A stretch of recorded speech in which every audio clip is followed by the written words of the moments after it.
Welcome back.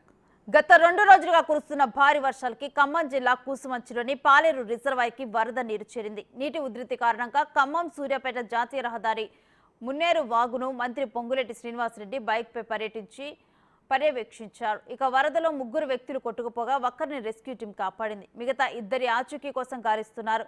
బాధిత కుటుంబంతో మాట్లాడిన పొంగులేటి వివరాలను అడిగి తెలుసుకున్నారు. పాలేరు వ్యాప్తంగా ముంపు గ్రామాలకు చేపట్టిన సహాయక చర్యల వివరాలను మంత్రి అడిగి తెలుసుకున్నారు. ప్రజలకు ఎలాంటి ఇబ్బంది కలగకుండా చూడాలని అధికారులను ఆదేశించారు.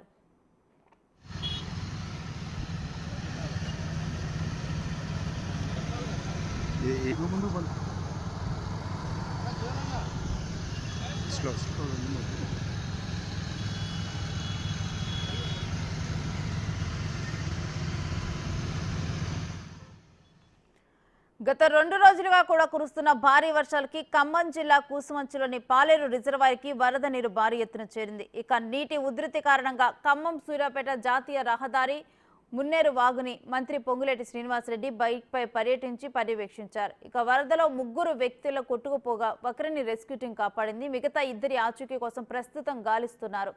బాధిత కుటుంబంతో మాట్లాడిన పొంగులేటి వివరాలను అడిగి తెలుసుకున్నారు. పాలేరు వ్యాప్తంగా ముంపు గ్రామాలకు చేపట్టిన సహాయక చర్యల వివరాలను మంత్రి అడిగి తెలుసుకున్నారు. ప్రజలకు ఎలాంటి ఇబ్బందులు కలగకుండా చూడాలని అధికారులను ఆదేశించారు.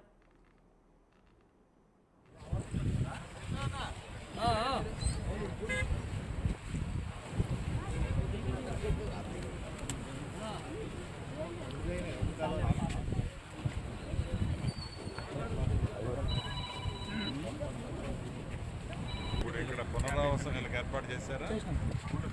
భోజనాలు దగ్గర చూసుకోండి. ఎక్కడ ఉన్నది ఎక్కడ ఇబ్బంది ఉన్న దగ్గర కూడా అందరినీ గ్రామంలో మీది ఎక్కడైతే ముంపు ఉందో వాళ్ళకి అందరినీ వేరే దగ్గర పెట్టుకోండి. భోజనాలు చూడండి. మళ్ళీ పైకి పోయి మళ్ళీ లైట్ ఫెయిల్ కాకుండా మళ్ళీ వెనక్కి వస్తుంది.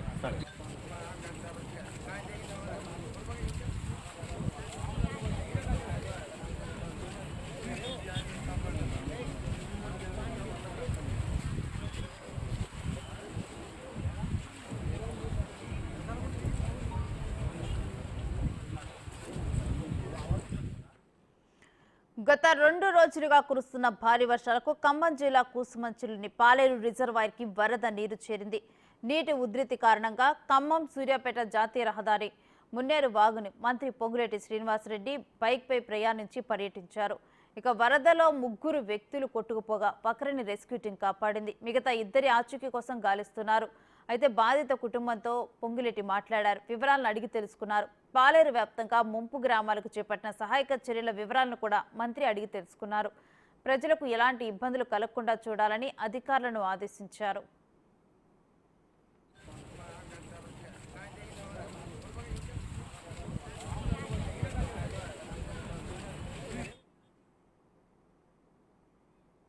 ఇక ఇదే అంశానికి సంబంధించిన డీటెయిల్స్ మా ప్రతినిధి భాస్కర్ ఫోన్ లైన్ ద్వారా అందిస్తారు. భాస్కర్, మంత్రి పొంగులేటి నిర్వహించిన సమీక్ష గురించి డీటెయిల్స్ ఏంటి? ఇప్పటికే రెవెన్యూ శాఖ మంత్రి పొంగులేటి శ్రీనివాసరెడ్డి గండిపడిన పరిసర ప్రాంతాలు ఏవైతే ఆ ప్రాంతాల్లో మొత్తం కూడా పాలెం నియోజకవర్గం మొత్తం కూడా కలిగి తిరిగారు. ఆ ప్రాంతాల్లో ఎక్కడెక్కడ ఎన్ని చెరువులు దిగిపోయి ఎంత ఎఫెక్ట్ జరుగుతుంది, మరోవైపున ఏ ప్రాంతానికి భారీ ఎఫెక్ట్ నీటి కండ ఉందని దానిపై కూడా మొత్తం కూడా అధికారులతో పాటుగా కార్యకర్తలతో మొత్తం కూడా ఆ ఏరియా మొత్తం విజిట్ చేయడం కూడా జరిగింది. ఆ ప్రాంతం మొత్తం కూడా పర్యటన చేసుకుంటూ మొత్తానికైతే ముఖ్యంగా సాయంత్రం ఆయన హైదరాబాద్ నుంచి ఖమ్మంకు చేరుకొని మొత్తానికైతే గండిపడిన ప్రాంతం ఉన్నటువంటి పరిసర ప్రాంతాల మొత్తం కూడా కాలువడ్డు మున్నేరు బ్రిడ్జి కూడా పగులు ఏర్పడ్డాయి. దాన్ని కూడా పరిశీలన చేయడం కూడా జరిగింది. మరి కూసుమంచి మండలం పాలేరు జలాశయం ఎడమ సాగర్ కాలువకు గండిపడగా ఆ ప్రాంతాన్ని కూడా మొత్తం కూడా సందర్శించారు. అయితే అక్కడ జరుగుతున్న వాటిపై కూడా మొత్తానికైతే ఆ బొంగను పూర్తి చేయాలంటూ అక్కడ ఉన్నటువంటి రైతులతో పాటుగా అధికారులు కూడా ఆదేశించడం కూడా జరిగింది.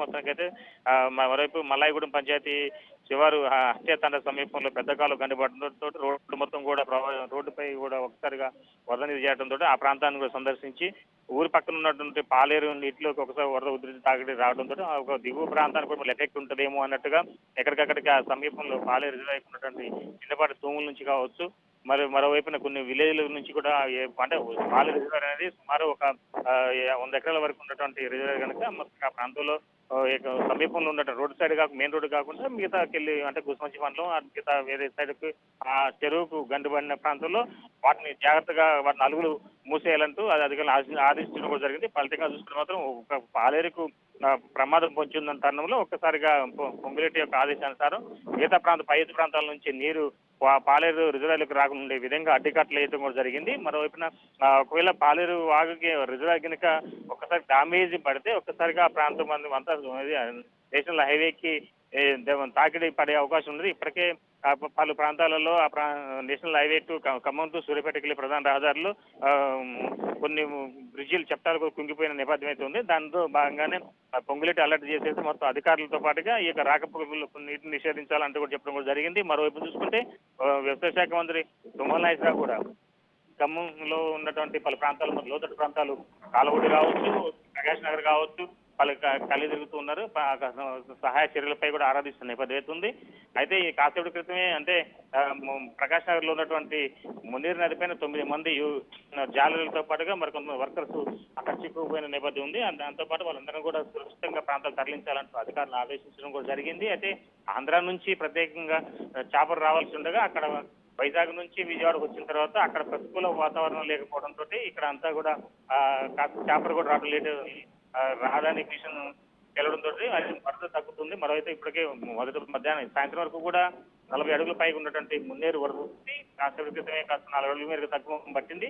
అయితే ఏదన్నా రెస్క్యూ చేసి ఆ బ్రిడ్జి పై ఉన్నటువంటి బాధితులందరూ కూడా సురక్షితంగా వాళ్ళని బయట తీసుకోవాలంటూ చెప్పడం కూడా జరిగింది. అయితే ప్రత్యేక డ్రోన్ల సహాయంతో అక్కడ వరద బాధితులు బ్రిడ్జిపై చిక్కున్న వాళ్ళందరినీ కూడా మొత్తానికైతే భోజన సఫర్లు చేస్తూ వాళ్ళకి తాచీలతో పాటుగా వారికి ఎలాంటి ఇబ్బందులు ఉండేది వాటర్ బాటిల్తో పాటుగా కావాల్సిన తిండి బండారాలు మొత్తం కూడా సప్లై చేస్తున్న నేపథ్యం ఉంది. అయితే ఇది ఖమ్మం పరిస్థితి ఇలా ఉంటే మరోవైపున డిప్యూటీ సీఎం బట్టి విక్రమార్క కూడా మది నియోజకవర్గంలో నిన్న నైట్ తెల్లవారుజామున 3 గంటల నుంచి కూడా కలయి తిరుగుతూ ఆ ప్రాంతంలో గండిపడినటువంటి ప్రాంతాలన్నింటినీ కూడా ఒకసారిగా జిల్లా కలెక్టర్తో పాటు కూడా కలిసి ఆ ప్రాంతాన్ని తిరుగుతూ లోతట్టు ప్రాంతాల్లో ఉన్న ప్రజలందరినీ కూడా అప్రమత్తం చేస్తూ సురక్షిత ప్రాంతాలకు వెళ్లాలంటూ ఆదేశాలు ఇవ్వడం కూడా జరిగింది. మొత్తానికైతే మాత్రం ముంపు ప్రాంతాల్లో ఉన్న చాలా ఆస్తి నష్టం జరిగినా కానీ పంట నష్టపోయినా కానీ ప్రాణ నష్టం జరగొద్దనే ఒక సంకల్పంతో మొత్తానికైతే ఈ మంత్రులు మొత్తం కూడా ఒక దృఢ సంకల్పంతో అధికారులను వాళ్ళని ఆదేశిస్తూ ముందు సహాయ చర్యల్లో నిమగ్నమై ఉండేలా ఏ అధికారి కూడా సెలవుపై వెళ్ళొద్దు అంటూ కూడా చెప్పడం కూడా జరిగింది. రేణుశ్రీ మొత్తానికైతే ఈ యొక్క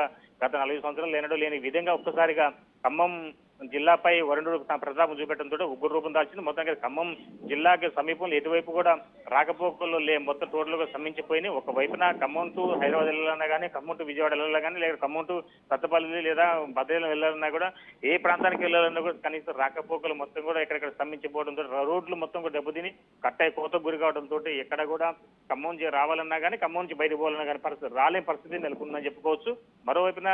ఒకవైపున ఖమ్మం టు బోనకల్ మీద విజయవాడ వెళ్ళే ప్రధాన రహదారి కూడా మొత్తం కూడా కోతకు గురైపోయింది. ఆ ప్రాంతంలో కూడా ఎక్కడా కూడా రాకపోకలు లేకుండా అయిపోయింది. మరోవైపున మదిరి నుంచి వైర రావాలన్నా కానీ లేదంటే మదిరి నుంచి విజయవాడ వెళ్ళినా కూడా ఆ ప్రాంతం కూడా పూర్తిగా జలదిగ్ధం అయిపోయింది. ఆ ప్రాంతంలో ఇప్పటికే వాళ్ళు చట్టాలు మొత్తం కూడా మన కోతకు గురి కావడంతో అక్కడ రాకపోకలు కూడా స్తంభించిపోయినాయి. అయితే ఇదిలా ఉంటే సత్తపల్లి ప్రాంతం కూడా మొత్తం కూడా ఇదే పరిస్థితి నెలకొంది. ఒకవైపు కిందిస్థానికి కూడా భారీ ఎత్తున వరద నీరు రావడంతో 407 సామర్థ్యం ఉన్న కిందిస్థాని ప్రాజెక్టుకి ఇప్పటికే 406 పైగా వరద నీరు చేరడంతో ఆ ప్రాంతంలో ఇప్పటికే 8 గేట్ల పైకెత్తి 15,000 క్యూసెక్కుల నీరు వరకు కూడా దిగు ప్రాంతాలు కోరుతున్న అధికారులు ఉన్నారు. మరోవైపున గోదావరికి కూడా భారీ ఎత్తున వరద నీరు చేరుతోంది. ఇప్పటి వరకు అయితే మాత్రం 34 అడుగుల పైగా వరద నీరు చేరిందని చెప్పుకోవచ్చు. మరోవైపున ఆ ప్రాంతంలో ఎగువ ప్రాంతం కూర్చున్న వర్షాల వలన కూడా గోదావరికి వరద పోటు తాకిడి ఎక్కువ ఉందని చెప్పుకోవచ్చు. అయితే మరోవైపున ఖమ్మం విషయానికి చూస్తే మాత్రం ఖమ్మంకి ఆకేరు, మున్నేరుతో పాటుగా పొడమేరు ఈ 3 నదులు కలిపి ఒక్కసారిగా ఉగ్రరూపం దాల్చడం పై ఎత్తు భాగం మహబూబాద్ కావచ్చు, డోర్నకల్ కావచ్చు, లేదా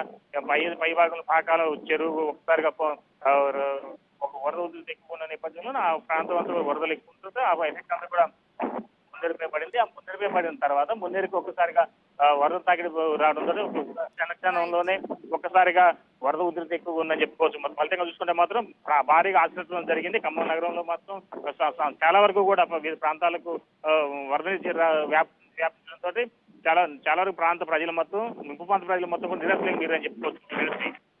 థ్యాంక్ యూ భాస్కర్.